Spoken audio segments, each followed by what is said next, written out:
Shalom, bertemu kembali dalam Efrata Devotion pada hari ini. Pelikan adalah burung penangkap ikan yang ulung. Pernah satu waktu di sebuah kota di California, hal seperti itu tidak terjadi.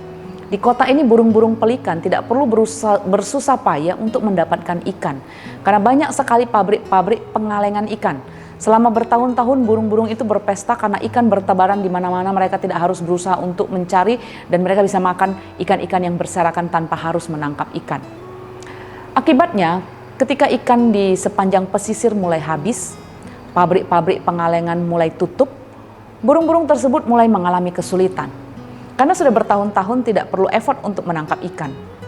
Mereka menjadi gemuk dan malas.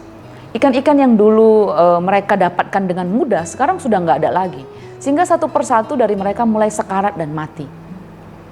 Para pecinta lingkungan hidup berusaha keras untuk menyelamatkan mereka. Berbagai cara dicoba untuk mencegah populasi burung ini agar tidak punah. Sampai suatu saat terpikir oleh mereka untuk mengimpor burung-burung pelikan dari daerah lain, yaitu burung-burung yang berburu ikan setiap hari.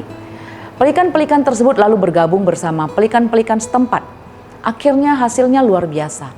Pelikan-pelikan baru tersebut dengan segera berburu ikan dengan giatnya, dan perlahan-lahan pelikan-pelikan yang ada itu yang kelaparan tersebut juga mulai bergerak untuk berburu ikan juga.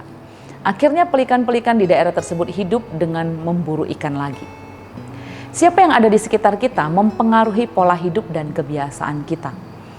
Karena kita akan menerima, memperhatikan dan meniru apa yang mereka lakukan, bahkan tanpa kita rencanakan. Cara mereka bekerja, pola hidup, cara berpikir, bagaimana mereka ambil keputusan penting, itu mempengaruhi kita. Itulah sebabnya mengapa kita perlu memperhatikan siapa yang ada di sekitar kita. Jika teman-teman di kantor atau di kampus kita misalnya yang malas, suka menunda-nunda, suka baperan, lebih suka main game online waktu kerja, waktu kuliah, atau bahkan waktu ibadah, kita bisa jadi terikut loh. Teman yang membuat kita jauh dari Tuhan dan dari keluarga, coba pertimbangkan dan segeralah tinggalkan. Firman Tuhan berkata, janganlah kamu sesat, pergaulan yang buruk merusakkan kebiasaan yang baik. Hampir seluruh hidup kita digerakkan oleh pola kebiasaan. Karena setiap hari pola itu kita jalani bahkan tanpa disuruh dan tanpa direncanakan. Alkitab mencatat bahwa Daniel punya kebiasaan berdoa dan mengucap syukur kepada Allahnya 3 kali sehari. Bahkan ketika Raja Darius membuat perintah dan larangan untuk berdoa kepada yang lain selain kepadanya, Daniel tetap pergi berdoa seperti biasanya. Yesus pun punya kebiasaan berdoa pagi-pagi benar. Bahkan ketika sudah mau dekat waktunya untuk ditangkap, Yesus berdoa di Taman Getsemani. Kita juga punya kebiasaan berdoa kan? Atau apa yang menjadi kebiasaan kita? Kebiasaan baikkah atau kebiasaan buruk yang dipengaruhi lingkungan? Teman-teman seperti apa yang kita miliki dan sejauh mana mereka mempengaruhi kebiasaan kita? Kebiasaan yang membangunkah atau yang hanya untuk kesenangan sementara? Seorang psikolog pernah berkata, cara terbaik untuk menghentikan sebuah kebiasaan lama atau kebiasaan buruk adalah dengan membangun kebiasaan baru. Jadi coba cek kebiasaan kita hari ini. Yang buruk, ganti yuk dengan kebiasaan baru yang baik, yang membuat kita lebih maju dan yang buat kita bisa mempengaruhi orang lain supaya jadi punya kebiasaan baik dan berguna untuk hidup sekarang maupun untuk hidup yang akan datang. Firman Tuhan berkata dalam Efesus 5 ayat 6-10, janganlah kamu disesatkan orang dengan kata-kata yang hampa, karena hal-hal yang demikian mendatangkan murka Allah atas orang-orang durhaka.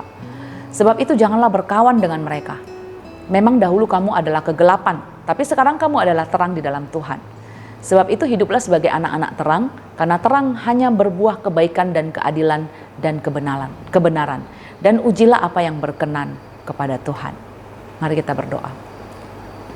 Tuhan, pada saat ini kami mengingat bahwa hidup kami ada banyak pola kebiasaan yang kami bangun, bahkan tanpa kami sadari. Tapi hari ini kami diingatkan kembali, kami mau mencek dan kami mau memperhatikan kebiasaan-kebiasaan kami. Kami mau buang semua kebiasaan buruk kami mau buang semua kebiasaan-kebiasaan yang tidak sesuai dengan kehendak Tuhan. Kami mau ganti dan mau bangun kebiasaan yang baik, yang lebih mengalami Tuhan, yang lebih dekat dengan Tuhan, yang lebih membangun iman kami. Tolong kami Tuhan supaya kami mampu melakukannya dan supaya hidup kami makin berkenan kepada Tuhan. Terima kasih ya Bapa, dengarkanlah doa kami. Dalam nama Tuhan Yesus Kristus kami berdoa. Amin.